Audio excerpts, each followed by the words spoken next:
So in this Vista Create tutorial video, I am going to be showing you guys how to turn on caps lock here on Vista Create.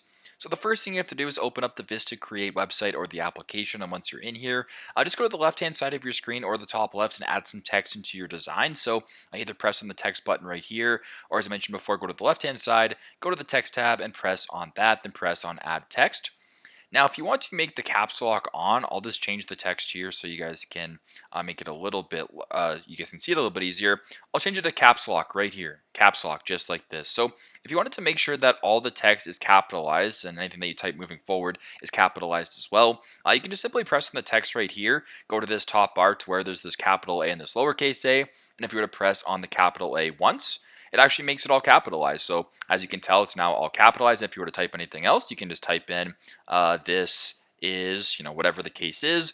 There you go. It's all capitalized. So super straightforward. This is how to turn on caps lock here on Vista Create. Thanks again for watching, and I hope this video helps.